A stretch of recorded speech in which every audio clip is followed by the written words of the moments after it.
Hello மக்களே, எல்லாரும் எப்படி இருக்கீங்க? கண்டிப்பா எல்லாரும் நல்லா இருப்பீங்கன்னு நம்புறேன். அந்த நம்பிக்கையோட இந்த வீடியோவை ஸ்டார்ட் பண்ணலாம். நேத்து பிக் பாஸ்ல என்ன நிகழ்வு அப்படின்றத பார்க்கலாமா? பேக்ரவுண்ட் மியூசிக்கோட அரசபை கூடுச்சு. அச்சோ, விஷயத்தையும் சொல்லாம டைரக்டா வீடியோக்கு போயிட்டேனே.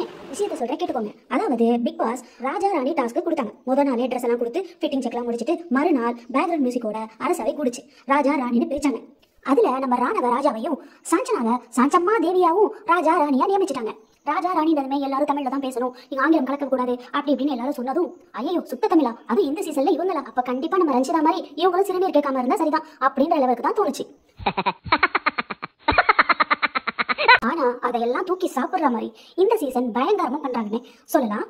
அதுலயும் நம்ம தீபக படை தளபதியாகவும் ரயானை ராஜகுருவாவும் ஆக்கிட்டாங்க. அதே மாதிரி ராணி சைடுல மஞ்சரிய படை தளபதியாகவும் பவித்ராவை ராஜகுருவாவும் ஆக்கிட்டாங்க. ஒரு வகையில பவித்ராவும் பாவம் தாங்க. அவங்களுக்கு ராஜகுருன்ற கேரக்டர் கொடுத்து வயதானவங்கன்னு சொன்னதும் போதும் அவங்க எப்ப பார்த்தாலும் குனிஞ்சி குனிஞ்சி நடக்க பார்க்கும்போது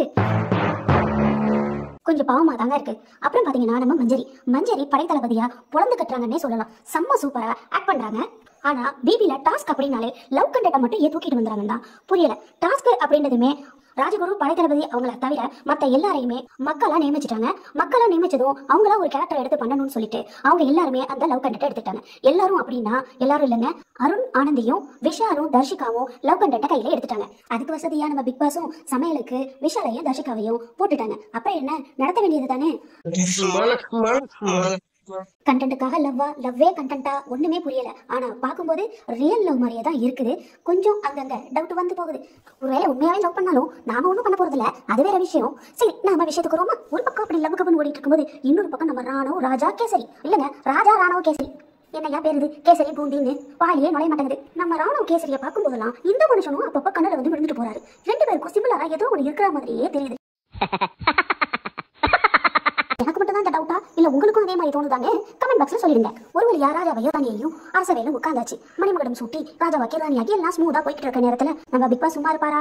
அவர் வேலையை அவர் காட்டினார். உங்க எல்லாருக்கும் ஒரு டாஸ்க். அந்த டாஸ்க்ல நீங்க ஜெயிச்சீங்கன்னா உங்களுக்கு ஒரு அரியணை கொடுக்கப்படும். அந்த அரியணை என்ன அப்படின்னா ஒரு சேரை போட்டு 5 படியை வச்சு அதை வச்சு விட்டாரு. அந்த சேர்ல நீங்க ஏறி உட்காரணும் அப்படின்னா இந்த 5 படியையும் ஜெயிக்கணும். இந்த 5 படியை ஜெயிக்கணும்னா நாங்க கொடுத்த 5 டாஸ்க் நீங்க ஜெயிக்கணும். அதை யார் ஜெயிக்கிறாங்களோ அவங்களுக்கு தான் இந்த அரியணை அப்படின்ற மாதிரி அவர் சொல்லிட்டாரு. அப்படியே அந்த அரியணைன்னு பாத்தீங்களா? இதுதாங்க அது.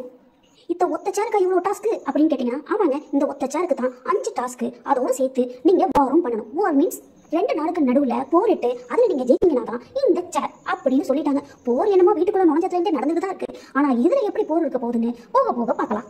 ஒரு வழியா எல்லாம் முடிஞ்சு இந்த முதல் டாஸ்க் பண்ணிடுங்க. யாரெல்லாம் நிறைய களிமண் எடுத்துட்டு வந்து உங்க இஷ்டப்படி நீங்க அந்த களிமண்ணை வச்சு நல்ல கலைநயத்தோட பொருட்கள்லாம் செய்றீங்களோ அவங்களுக்கு முதல் படி இந்த சேரோட முதல் படி அப்படின்னு சொல்லிட்டாங்க. நம்ம ஆளுங்களும் வரைஞ்சு கட்டிட்டு ஓடி போய் களிமண்ணெல்லாம் எடுத்துட்டு வந்து அதை சண்டை போட்டு அவங்கள்ட்ட இருந்து இவங்க பிடுங்கி இவங்கள்ட்ட இருந்து அவங்க பிடுங்கி அந்த களிமண்ணில் விதவிதமா என்னென்னமோ செஞ்சாங்க. ஆனா உண்மையை சொல்லணும்னா நம்ம பாய்ஸ் டீம் தாங்க உண்மையா கலைநயத்தோட அழகான அந்த களிமண்களை வச்சு கோட்டை சின்ன சின்ன ஆபரணங்கள் இந்த மாதிரி பெரிய பெரிய விஷயங்கள்லாம் செஞ்சு அவங்க பிக் பாஸையே அசத்திருக்காங்கன்னா பாத்துக்கோங்களேன். மாஞ்சு நம்ம பசங்களும் பொண்ணுங்களும் அந்த களிமண்ணை எடுத்துட்டு வந்து அவங்களுக்கு என்ன முடியுமோ அவ்வளவுதான் அவங்க செஞ்சாங்க. அதுக்காக அந்த தட்டில் உள்ள களிமண்ணெல்லாம் வரண்டி கொண்டு வந்து நிறைய கைவினை பொருட்கள்லாம் செஞ்சாங்க. ஆனா என்ன கேர்ள்ஸ் டீம் சைடுல தான் அவங்க கரெக்டா பண்ணினாங்களான்னு கேட்டா கிடையாதுங்க. ஆனா பாய்ஸ் டீம் சைட்ல ரொம்ப சூப்பராகவே பண்ணியிருந்தாங்கன்னு சொல்லலாம். அதுக்காக கேர்ள்ஸ் டீம் ட்ரை பண்ணலாம் இல்ல, கேர்ள்ஸ் டீமும் ட்ரை பண்ணாங்க. ரொம்ப முக்கிய சின்சியர் அண்ட் சீரியஸா நிறைய செஞ்சாங்க. ஆனா என்ன பேச்சிலேயே பாதி விஷயம் போனதுதான் மிச்சம். ஆனா பாய்ஸ் டீம் நல்ல நேர்த்தியாகவும் பார்க்க நல்லாவும் கொஞ்சமாவது பர்ஃபெக்டாகவும் அவங்க கொடுத்தாங்க. அந்த பர்ஃபெக்டா கொடுத்ததை பிக் பாஸ்க்கே பிடிச்சி போச்சுன்னா பாத்துக்கோங்க. என்ன அது டாஸ்க் இவ்வளவு சுலபமா முடிஞ்சிருச்சா அப்படின்லாம் நினைச்சிடாதீங்க. இந்த டாஸ்க்கை முடிக்கிறதுக்குள்ள நம்ம பாய்ஸ் டீம் பட்ட பாடு இருக்கே, ஐயோ பிக் பாஸே அழுதுருப்பாருன்னா பாத்துக்கோங்களேன். மண்டையை பிச்சுக்கிற அளவுக்கு ஒரு பெரிய போரே நடந்து முடிஞ்சு இந்த டாஸ்க்கை முடிக்கிறதுக்குள்ள. இந்த டாஸ்க் ஒரு பக்கம் இருக்க நாட்டுக்கு ஒற்றன் முக்கியம்னு சொன்னதுனால, அதாவது கேர்ள்ஸ் டீமுக்கு சிவாவையும் பாய்ஸ் டீமுக்கு சௌந்தர்யாவையும் அவங்க ஒற்றனா நினைச்சாங்க. ஆனா என்ன பண்றது, ரொம்ப ஈஸியாவே நம்ம பாய்ஸ் சிவகுமார் தான் ஒற்றன் அப்படின்றத கண்டுபிடிச்சிட்டாங்க. ஐயா ஒற்றாரே, இப்படி சப்பையா கண்டுபிடிக்கிற அளவுக்கு நீங்க இருப்பீங்க. நம்ம ராஜகுருவா நியமிச்ச பவித்ராக்கு என்ன கோவம்னே தெரியல. எப்ப பார்த்தாலும் சிறுசிறுன்னு இருந்துட்டே இருக்காங்க. மஞ்சரியோ டாப் கீர்ல தன்னோட தளபதி வேலையை தூக்கிட்டு போறாங்கன்னே சொல்லலாம். அவ்வளவு சூப்பரா அவங்களோட கேரக்டர் அவங்க நல்லாவே பண்ணியிருந்தாங்க. இவங்களை ராணியா உட்கார வச்சிருந்தா அநேகமா அந்த அரசாங்கத்தையே புரட்டி போட்டிருப்பாங்களோ என்னவோ. நீங்களே சொல்லுங்களேன் பாப்போம். சாஜனாக்கு பதிலாகவும் ராணாவுக்கு பதிலாகவும் யாரை ராஜா ராணியா போட்டிருந்தா நல்லா இருந்திருக்கும்? படைத்தளபதியா போட்டிருந்தா நல்லா இருந்திருக்கும்? ஒட்டனா போட்டிருந்தா நல்லா இருந்திருக்கும்? ராஜகுருவா போட்டிருந்தா நல்லா இருந்திருக்கும்ன்றத நீங்க கமெண்ட் பாக்ஸ்ல சொல்லுங்க, நாங்களும் தெரிஞ்சுக்கிறோம். அந்த பிரச்சனைலாம் அப்படியே இருக்கும்போது அப்படியே ஜம்ப் ஆகி இந்த பக்கம் பார்த்தோம்னா இந்த பக்கம் அந்த சேரோட 2வது படிக்கான டாஸ்க்கை கொடுத்தாரு நம்ம பிக் பாஸ். சும்மா இருக்க விட்டுருவாரா? அவர் மூலம் வேலை செஞ்சுட்டே இருக்காதா என்ன? உடனே யோசிச்சு மேப் ஒன்று கொடுத்து அதில் எந்தெந்த நாடு எங்கெங்க இருக்குன்றத பாயிண்ட் பண்ணுறது தான் கேம். இந்த கேமோட பேர் மேப்பில் வச்சா ஆப்பு அப்படின்றத வச்சு அந்த 5 படியோட 2வது படிக்குண்டான டாஸ்க்கை ஆண்கள் அணியில் 2 பேரும் பெண்கள் அணியிலேருந்து 2 பேரும் நிற்க வச்சு அதை விளையாட விட்டாங்க. ஒரு வழியா இந்த டாஸ்க்லையும் நம்ம ஆண்கள் அணிக்கே வெற்றி. இந்த சேரோட 2வது படியையும் நம்ம ஆண்கள் அணி தான் வின் பண்ணாங்கன்றதுல ஒரு தனி பெருமையே இருக்கு. ஓகே, கணக்கின் படி 2 படிக்கு உண்டான டாஸ்க்கு முடிஞ்சாச்சு, அவங்க ஜெயிச்சிட்டாங்க. அதுக்கப்புறம் பெருசாக என்ன இருக்க போகுது அப்படின்னு நினைக்காதீங்க. இன்ட்ரெஸ்டிங்காக இவங்க 2 பேரும் இருக்காங்க. கண்டென்ட்காக லவ் பண்ணுறோம்னு சொல்லிட்டு இன்னும் சொல்ல போனால் தர்ஷிகா போக போக தான் விளையாடுற கேமையே லூஸ் பண்ணிக்கிட்டாங்கன்னே சொல்லலாம். அந்த அளவுக்கு அவங்களோட மைண்டு டைவர்ட் ஆகி ஒரு பக்கமும் விஷாலோட மைண்டு டைவர்ட் ஆகி இவங்க பக்கமும் ஓடிக்கிட்டு இருக்கு. என்ன ஒரு விஷயம் அப்படின்னா விஷால் கொஞ்சம் தெளிவாக இருக்காரு, தர்ஷிகா டோட்டலாக பிளாங்க் ஆகியிருக்காங்க. அதுக்கு காரணம் லவ் கண்டென்ட்டா லவ்ன்றது தான் தெரியல.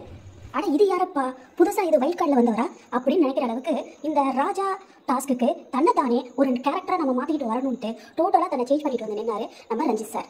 அவருக்கு ஒரு கேரக்டர் கொடுக்கலனாலும் தனக்கு கொடுத்த கேரக்டர் அவர் நல்லாவே செஞ்சிருக்காருன்னு சொல்லலாம். சின்ன பர்ஃபார்மன்ஸும் பண்ணாரு. என்ன நமக்கு தான் பார்க்க முடியல. அதை விட அவர் போட்டிருந்த மேக்கப் செட் இருக்கே எப்பா இன்னும் கொஞ்சம் பெட்டராக ட்ரை பண்ணியிருந்துக்கலாம். அதை தொடர்ந்து எப்போதும் போலயே மேக்கப் சாங் மாதிரியே ஒரு வார்ம் சாங் போடுவாங்க ஈவினிங்ல. அந்த சாங் போட்ட உடனே துள்ளி குதிச்சு எல்லாரும் ஆட ஆரம்பிச்சிட்டாங்க.